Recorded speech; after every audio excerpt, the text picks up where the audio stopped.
Never thought I'd be the type of person to end up in this situation, but here I am, sitting in our empty master bedroom, staring at his side of the closet. The hangers are still swaying slightly. I'm Savannah, 29, and I've been married to James, 38, for 4 years. Well, I guess I should say I was married to James. Looking back, maybe I pushed too hard, but honestly, when you're married to someone who barely shows any ambition or drive, what else are you supposed to do? I met James when I was finishing my MBA. He was already established in his career as an environmental engineer, and I thought I'd found someone stable, someone who matched my energy. But people change, right? Or maybe they just show their true colors. The breaking point wasn't some dramatic fight or scandal. It was more like death by 1,000 cuts. Every time I'd come home from my consulting job to find him content with his 9-to-5 routine, every time he'd pass up a promotion opportunity because he was satisfied with his current position, every time he'd rather spend time in his garden instead of networking at industry events with me, it all just built up. Last month, I landed a huge project at work, a career-making one that gets you noticed by the executive team. I was pulling late nights, coordinating with international clients, really showing what I'm capable of. And James? He just asked if I wanted to watch some stupid show with him or suggested we take a weekend trip to visit his parents. It's like he couldn't read the room. I tried explaining to him how important this was for us, how this could mean a partner track position, how we could finally afford that house in Brighton Hills.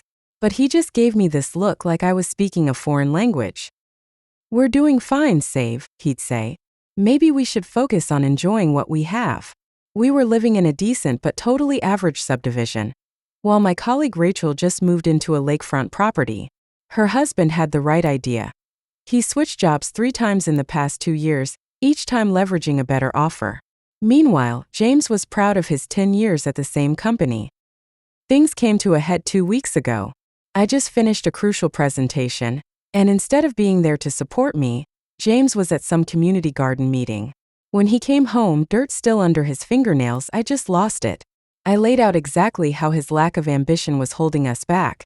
How embarrassing it was to have a husband who was content with mediocrity, while everyone else was pushing forward, wasting his potential.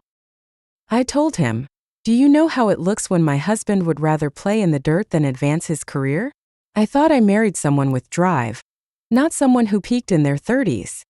He tried to argue that there was more to life than climbing the corporate ladder, that he was proud of his work-life balance more like settling.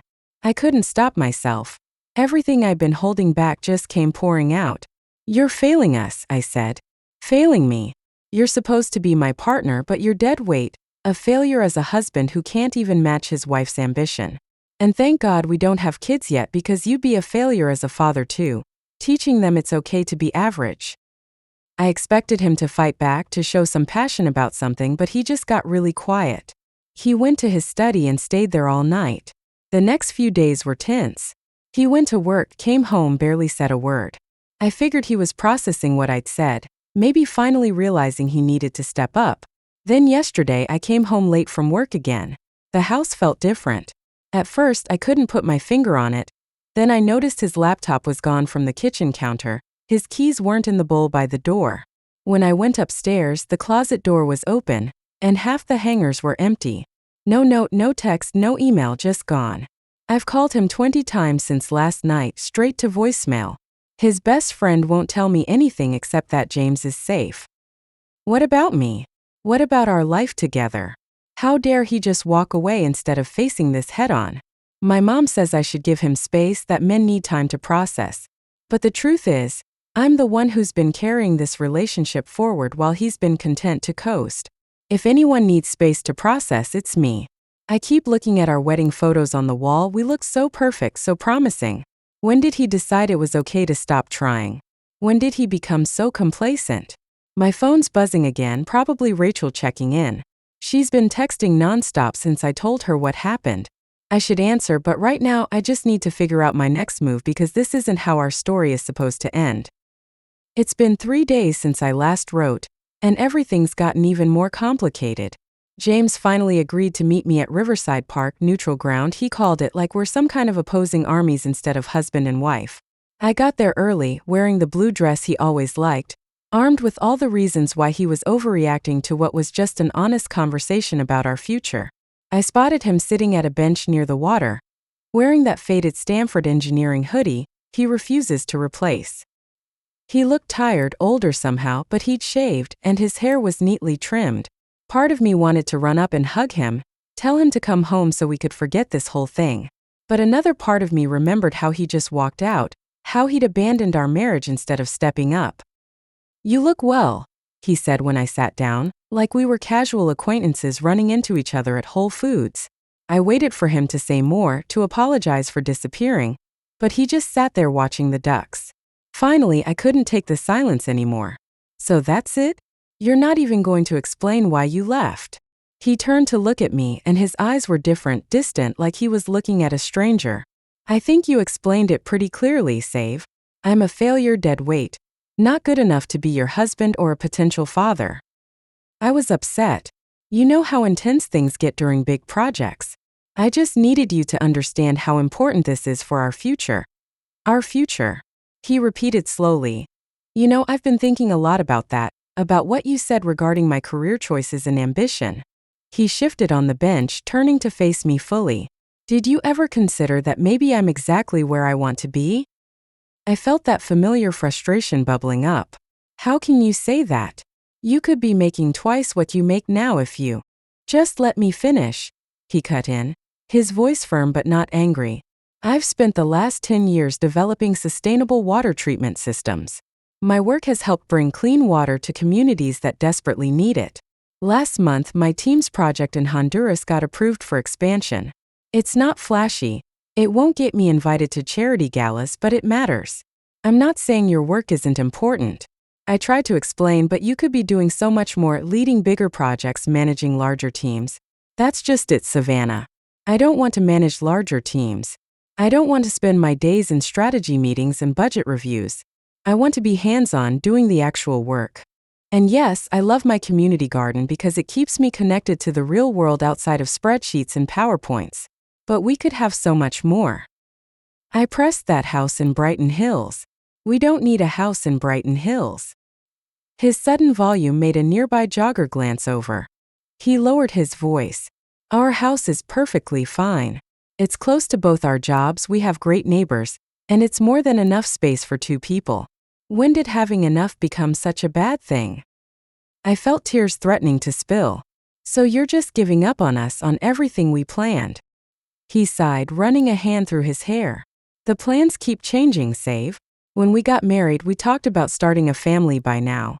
Instead, every time I bring it up, you have a new goal we need to hit first, a new promotion to chase, a new house to save for. When's enough? Oh, so this is my fault because I have ambition, because I want us to reach our full potential." See, there it is again, our potential.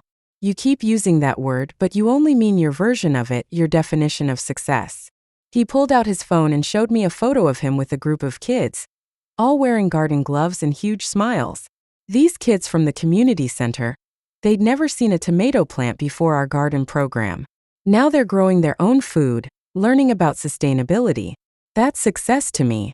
That's potential. I felt like we were speaking different languages. That's lovely, James, really, but we can't build a future on feel-good moments and tomato plants. Actually, we can. I make 6 figures doing work I believe in. We have a beautiful home. No debt besides the mortgage and healthy retirement savings. But none of that matters to you because Rachel's husband just bought a lakefront house, right?" I flinched. "That's not fair." "No," he replied. "What's not fair is having a partner who measures your worth by your LinkedIn profile." He stood up, shoving his hands in his pockets. "I love you, Savannah. I have since the day we met, but I don't recognize you anymore. The woman I married was ambitious, yes, but she also had compassion. She understood that success isn't just about money and status. The woman you married grew up. She realized that in the real world, you have to keep pushing forward or you get left behind." "Left behind by whom?" "Your colleagues. The neighbors. When did their opinions start mattering more than your own happiness, than our happiness?" I stood too, anger and hurt making my voice shake. "So what now? You're just going to throw away our marriage because I want more for us?" "No," he said quietly. "I'm stepping back because you can't see that what we have is already enough, because you'd rather tear me down than accept that my dreams are different from yours. He started to walk away, then turned back. You know what the irony is? I've never been prouder of anyone than I am of you. Your drive, your intelligence, your ability to make things happen. They're incredible. I just wish you could be proud of me too. James. Wait. But he was already walking away, leaving me alone with the ducks and this hollow feeling in my chest that somehow felt worse than when he first left. I sank back onto the bench, my carefully applied makeup running with tears. My phone buzzed. Rachel asking if I wanted to come over for wine and girl talk. I ignored it all. I could think about James's face when he showed me that photo of the garden kids. When was the last time I'd seen him that animated about anything? When was the last time I'd even asked? No, I'm not going to let him turn this around on me. I'm not the one who walked away. I'm not the one who's satisfied with just existing. There has to be more to life than this, right? There has to be more than being content with enough. Another week has passed and I've really messed up, like the kind of mess up that makes all our previous problems look like nothing. I can barely write this without feeling sick to my stomach, but I need to get it out somewhere.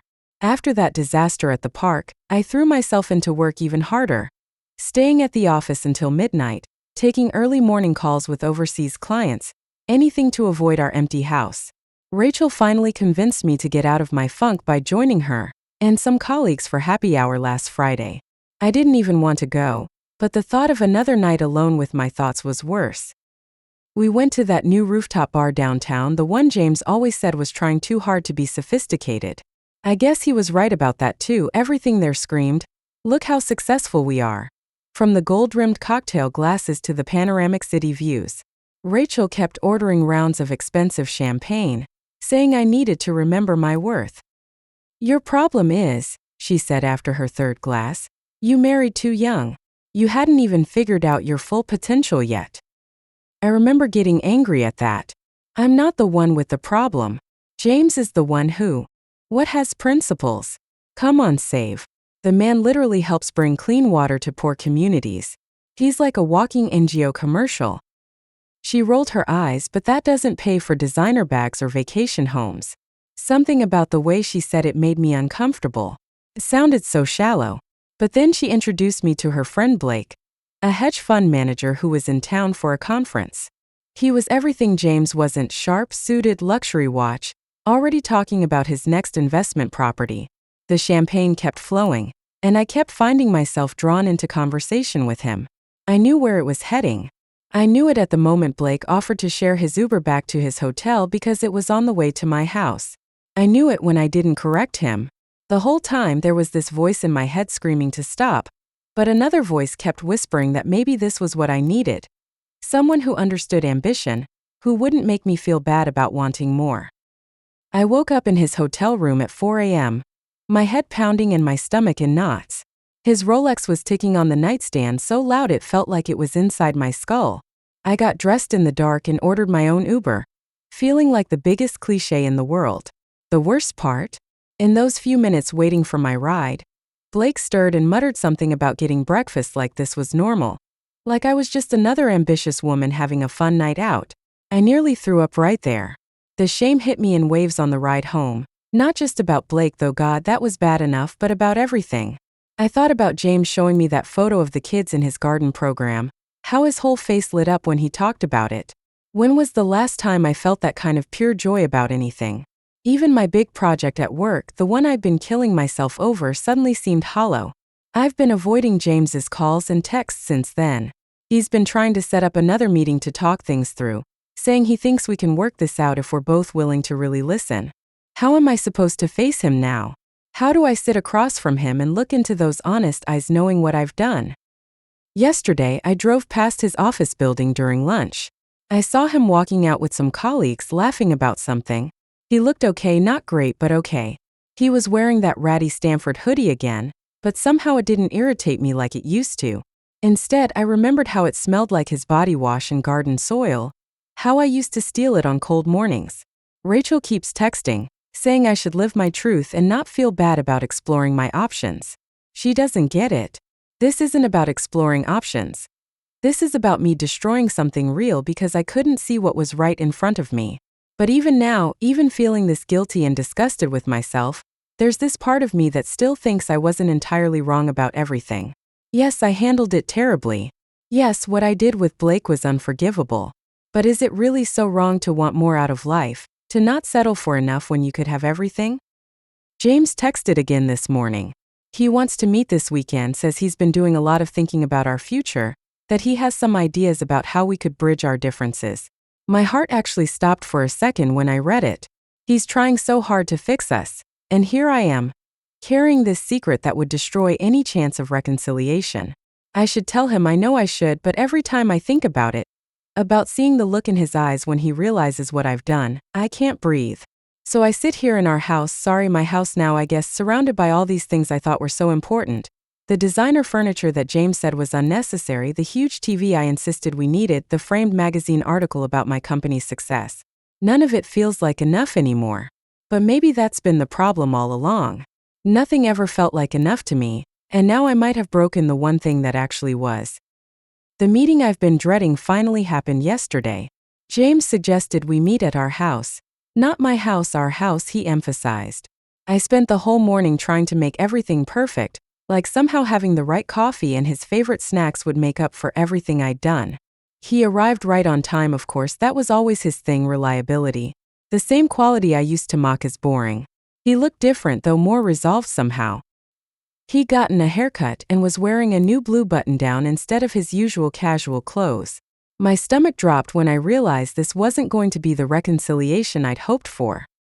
I've been seeing a therapist, he said after we settled in the living room. No small talk, no warm-up. She's helped me understand some things about us, about myself, about why I've been feeling so diminished in our marriage. I opened my mouth to argue, but he held up his hand. Please let me finish. I need to say this. He took a deep breath. I love what I do, Savannah. I love that my work makes a real difference in people's lives. I love my community garden program. And yes, I love that I can leave work at 5 o'clock and have time to actually live my life. That's not lack of ambition. It's choosing a different kind of success. I know, I said quietly. I've been thinking about that too. Have you? He leaned forward, eyes intense. I think you're so scared of not being extraordinary that you've forgotten how to just be happy. Everything has to be bigger, better, more impressive. But when is it enough, Save? When do you get to stop and actually enjoy what you've built? The guilt was choking me. I had to tell him, James, there's something I saw you, Savannah. For simple words that made my world stop spinning last Friday. I was picking up takeout downtown when I saw you getting into that Uber. I saw who you were with. The room started spinning. James, his voice cracked, just don't. Don't you know what's funny? I came by that night to surprise you. I had this whole speech planned about how we could compromise. Maybe I could take on more responsibility at work and you could scale back just a little, find a balance. I even bought your favorite gelato. He laughed, but it sounded wrong. I waited for hours, called hospitals when you didn't come home. Convinced myself something terrible had happened. I was crying now, ugly sobs that I couldn't control. It didn't mean anything. I was drunk and upset and what? Looking for someone more ambitious. The bitterness in his voice felt like a slap. You know what real ambition is, Savannah? It's working on something you believe in, even when it's not flashy. It's choosing to be kind when it's easier to be cruel. It's building a marriage based on trust and respect, not competition and status. I know I messed up, I whispered. But we can fix this. We can go to counseling, take some time. No. He stood up, and I noticed he wasn't wearing his wedding ring. We can't fix this because you still don't get it. You're not sorry about what you did. You're sorry you got caught. You're sorry because this makes you look bad. Even now, you're probably wondering what people will say when they find out. He wasn't entirely wrong. Part of me was already dreading the gossip, the judgment, Rachel's fake sympathy, the office whispers. I filed for divorce last week, he said quietly. The papers are being delivered tomorrow. I'm not doing this to punish you, Save. I'm doing it because we want fundamentally different things from life, and neither of us should have to change who we are to make this work. But I love you, I said, hating how small my voice sounded. Maybe you do, but you love your idea of success more. He walked to the door, then turned back. You know what the saddest part is? You're already successful. You have a great career, a beautiful home, respect in your field. But you'll never see it because you're too busy looking at what everyone else has. He left then, and this time I knew it was for good. I sat there for hours surrounded by all the expensive things I'd insisted we needed. The designer lamp that cost more than James's entire garden program budget, the smart home system he said was unnecessary, the framed achievements on the walls. My phone kept buzzing, probably Rachel wanting to know how it went. I turned it off for the first time in years. I just sat in silence, really looking at my life. I thought about James's face when he talked about his water treatment projects, about those kids in his garden program, about all the times he tried to share his joy with me, and I dismissed it as settling for less. The divorce papers arrived this morning. James was thorough. He's not asking for anything except his personal belongings and garden equipment. He even left me the house I was so proud of. But sitting here now, it feels less like a victory and more like a monument to everything I got wrong. I keep thinking about what he said about being extraordinary versus being happy. When did I decide they couldn't be the same thing? When did I start measuring success by other people's standards instead of my own? I don't know what happens next. My big project at work doesn't seem so important anymore. Rachel's calls go straight to voicemail. The house feels too big, too empty, too much. Maybe James was right. Maybe I never learned how to be satisfied with enough. But I'm starting to think that's something I need to learn.